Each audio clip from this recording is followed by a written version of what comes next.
Kami akan beri kesempatan dulu kepada pemangku kebijakan ini, stakeholder Pak Edi Purwanto, Dinas Pendidikan Jawa Barat, representasi dari Dinas Pendidikan Jawa Barat terkait dengan tema yang kita angkat pada malam hari ini. Silakan Pak Edi Purwanto. Ya, terima kasih Pak Furqon. Bismillahirrahmanirrahim. Assalamualaikum warahmatullahi wabarakatuh. Waalaikumsalam warahmatullahi wabarakatuh. Waalaikumsalam warahmatullahi wabarakatuh. Yang terhormat anggota forum diskusi, ini terima kasih ini dari Ikatan Jurnalis Televisi Indonesia yang sudah mengundang DISIK Jurnalis televisi, Pak. Ya, Jurnalis Televisi Indonesia IJTI yang sudah mengundang kami di acara edisi Ngariung Online dengan tema seperti apa penerapan kebijakan sekolah negeri gratis tingkat SMA, SMK, dan SLB Jawa Barat. Saya akan mencoba menyampaikan satu persatu, nanti masukan-masukannya tentunya akan kita bahas tambahannya kan begitu ya. Memang menarik Pak masalah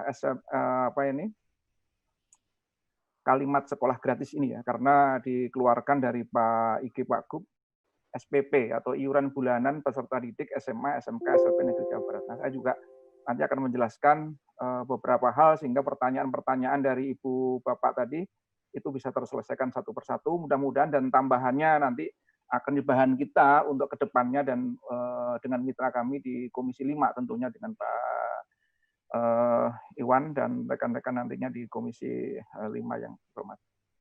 Yang pertama adalah istilah terlebih dahulu Bapak dan Ibu ya. Ini istilah juga kemarin kita menarik ya Pak Iwan, Pak Abdul Hadi juga. Kemarin kita sempat persoalkan kok kenapa mempostingnya sekolah gratis begitu ya. Yeah. Sebenarnya yang disampaikan Pak Gub itu isinya adalah tentang SPP, dulunya ya SPP atau sekarang disebut dengan iuran bulanan gratis. Nah, jadi itu kunci utamanya di situ, itu harus kita sepakati terlebih dahulu. Jadi yang dimaksudkan beliau di sekolah gratis ini adalah iuran bulanannya. Nah, jadi dengan demikian pemerintah daerah mencoba membantu masyarakat kaitannya dengan iuran bulanan ini. Ini mungkin yang poin pertama yang harus kita bisa sampaikan. Nah, maka berikutnya adalah kalau itu namanya iuran bulanannya yang digratiskan, berarti bagaimana dengan bentuk partisipasi masyarakat berikutnya? Bentuk partisipasi masyarakat berikutnya kan itu sumbangan. Nah, sumbangan itu berdasarkan PP 48 2008 9 kalau nggak salah itu juga masih diperbolehkan. Kemudian berdasarkan Permendikbud nomor 75 tahun 2016 tentang komunitas sekolah itu juga diperbolehkan. Nah, itu yang nanti kita atur pada kemudian. Jadi kita pisahkan dulu yang sumbangan dan kita pisahkan dulu yang online gratis. Jadi intinya itu Bapak dan Ibu. Jadi di pemangku sekolah nanti nggak perlu ragu karena ada hal yang dipisahkan antara iuran dan sumbangan. Nah, jadi dengan demikian Bapak dan Ibu yang ada di sekolah insya Allah sudah paham apa yang dengan sumbangan dan apa yang iuran. Itu yang pertama harus kita clearkan terlebih dahulu. Yang kedua adalah kaitannya dengan Pak Joko, saya urut satu persatu nanti, mendongkrak mutu. Jadi memang untuk di biaya, namanya biaya operasional ya Pak, jadi bukan biaya operasional pendidikan daerah. Itu memang belum didasarkan pada untuk mendongkrak mutu, tapi ada lebih pertama kepada akses dulu. Jadi tujuan utama kita adalah memang memberikan akses layanan tadi supaya semua APM, APK itu bisa meningkat. Sehingga untuk HLS, RLS-nya juga akan meningkat. Perlu diketahui kenapa? Karena IPM Jabar itu memang masih di bawah. Bahkan kemarin IPP-nya itu kita masih di bawah nomor 2 di Indonesia. Artinya saat kita bicara head to head dengan provinsi yang lain, memang kita di bawah karena berbagai persoalan, karena jumlah penduduk kita memang yang paling besar. Nah, untuk itu berarti akses yang harus diperbanyak. Nah, salah satunya adalah bagaimana membuat anak bisa sekolah tadi dengan anak di antaranya adalah memberikan bantuan. Nah, hanya mekanisme bantuan ini nanti yang akan kita atur kemudian nanti untuk di tahun-tahun berikutnya. Karena saat ini memang baru disampaikan tadi oleh Pak Joko, betul Pak. Jadi tadi itu sudah disampaikan oleh beliau bahwa untuk SMA, SMK itu dibedakan berdasarkan klasternya ya.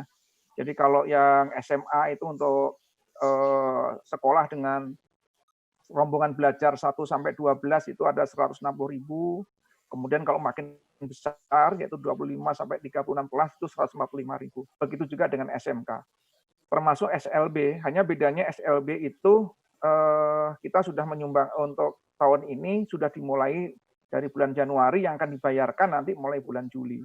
Sementara untuk SMA SMK itu akan dibayarkan mulai bulan Juli dengan total mencapai 717 miliar, kurang lebihnya seperti itu. Nanti Pak Iwan mungkin akan bisa membantu kami dari Komisi 5. Itu kira-kira seperti itu, Pak. Nah, memang problem sekolah itu adalah mutu pertama pasti ada dari guru. Kita sudah paham betul itu guru. Nah, mungkin nanti yang akan jadi bahasan khusus di pendidikan itu bagaimana mendongkrak guru, karena memang guru ini kan larinya dari pemerintah pusat gitu ya. Nah, bagaimana kita mendorong pemerintah daerah bisa merekrut guru-guru dengan mungkin nanti melalui Komisi 5 itu adalah menjadi apa ya, seperti yang dibiayai oleh pemerintah daerah, kira-kira seperti itu. Nah, saat ini yang masih bisa sudah diberikan bantuan itu honor itu adalah seperti yang sampai oleh Pak Joko tadi, yaitu 85.000 per jam sampai maksimal 24 jam. Nah, dan itu pun ada catatan, Pak. Jadi harus tercatat di dalam Dapodik. Nah, karena kami juga bagian dari sekolah, maka menjadi persoalannya adalah kalau itu gurunya baru gitu. Kalau gurunya baru masuk, siswanya baru masuk, sekolah baru, berarti kan guru itu belum tercatat di Dapodik. Nah, kalau guru itu belum tercatat di Dapodik, bagaimana cara pembayaran dan sebagainya. Ini sudah menjadi bagian dari kami bahan diskusi untuk penyelesaian masalah-masalah itu. Itu kira-kira gambaran, Pak. Jadi kita sudah sampai ke sana mendiskusikannya itu. Jadi tentunya kalau ini tidak ada sumbangan dari pemerintah, dari sekolah-sekolah, dari masyarakat, tentunya akan jadi masalah. Yang harus nanti kita diskusikan berikutnya dalam berikutnya tentunya adalah bagaimana mekanisme sumbangan. Dan tentunya hari ini yang malam ini tidak kita bahas. Jadi mekanisme sumbangan supaya tidak salah di dalam pengelolaannya di lapangan. Nah, kemudian bagaimana asnapnya? Asnap dari yang BOP ini sifatnya kan mendukung dari bos. Tentunya mekanismenya pun lebih fleksibel. Jadi kalau ada yang tidak bisa dibiayai oleh bos, tentunya itu bisa diselesaikan oleh BOPD ya. Jadi hal-hal yang tidak bisa diselesaikan oleh bos bisa dikerjakan oleh BOPD, yang tidak bisa dilaksanakan oleh bos maupun BOPD tentunya oleh sumbangan. Itu kira-kira seperti itu yang akan dilakukan mekanisme seperti itu. Jadi kami memahami Pak Cacat, Pak Dadan, Pak Joko sudah tahu lah persis bagaimana kami di lapangan.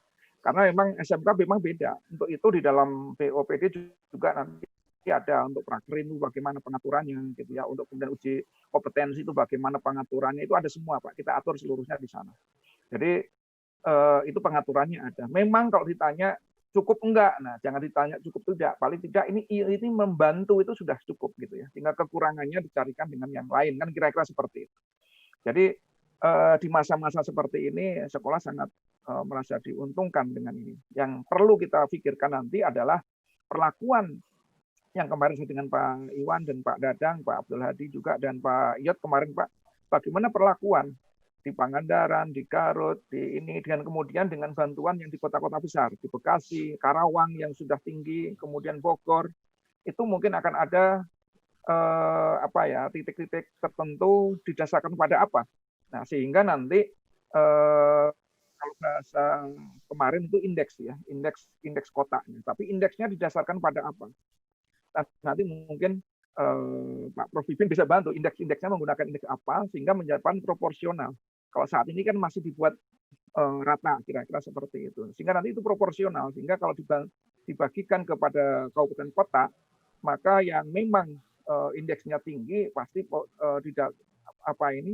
mendapatkan biaya juga yang lebih tinggi. Itu prinsipnya. Nah, sekarang ini digunakan untuk apa? Untuk siapa? Bahwa yang disampaikan kan BOPD. BOPD itu memang digunakan untuk SMA, SMK, SLB negeri. Itu clear. Nah, pertanyaan berikutnya adalah bagaimana yang SMA swasta, SMK swasta, MA? Perlu diketahui bahwa pemerintah daerah itu memberikan 2 catatan, nanti mungkin tambahkan juga oleh Pak Iwan nanti, bahwa untuk swasta, untuk MA, itu diberikanlah hibah. Karena beda antara hibah dan yang dikelola oleh BOPD ini berbeda. Yang ini bankel, yang itu hibah. Ya, karena hibah maka namanya beda, BPMU. Jadi kita menggelontorkan BPMU yang disampaikan untuk sekolah-sekolah swasta dan MA, dan insya Allah itu sudah dalam 1 tahun 2020 itu sudah disampaikan. Untuk tahun ini memang besarnya 550.000 dalam 1 tahun. Memang belum seperti yang di SMA, SMK negeri. Tapi hibah ini sudah dilakukan terlebih dahulu di swasta dibandingkan dengan yang negeri. Negeri baru sekarang mau mulai bulan Juli. Tapi yang BPMU itu sudah dimulai beberapa tahun yang lalu. Nah, bahkan anggota Dewan yang terhormat kemarin sudah mencoba menyampaikan, Pak, gimana kalau tahun 2021 dinaikkan 2 kali lipatnya. Nanti mungkin Pak Iwan menyampaikan itu. Itu hitung-hitungannya bagaimana kalau 2 kali lipatnya. Karena untuk sekarang saja, yang untuk negeri saja itu sudah 717 miliar. Kalau itu tahun 2021, paling tidak sudah 2 kali lipatnya. Itu 1,4, paling enggak seperti itu. Nah, kemudian yang untuk guru honor saja, itu sudah sekitar 500 sekian miliar. Ditambah dengan BPMU itu sekitar 600 BPMU itu, maaf saya ceknya, BPMU itu sudah hampir 689 miliar. Kalau untuk honor GTK itu sekitar 537 miliar. Jadi betapa banyak yang digelontorkan untuk membangun SMA, SMK, SLB di Jabar, sehingga ujung-ujungnya memang APM, APK maupun HLS, ROS tadi tinggi. Sehingga saat kita bicara tentang IPM, indeks pembangunan masyarakat maupun indeks pembangunan pemuda, itu Jabar bisa naik. Itu kira-kira seperti itu. Baik, gambarannya. baik Pak Edi, terima kasih atas brainstorming ya.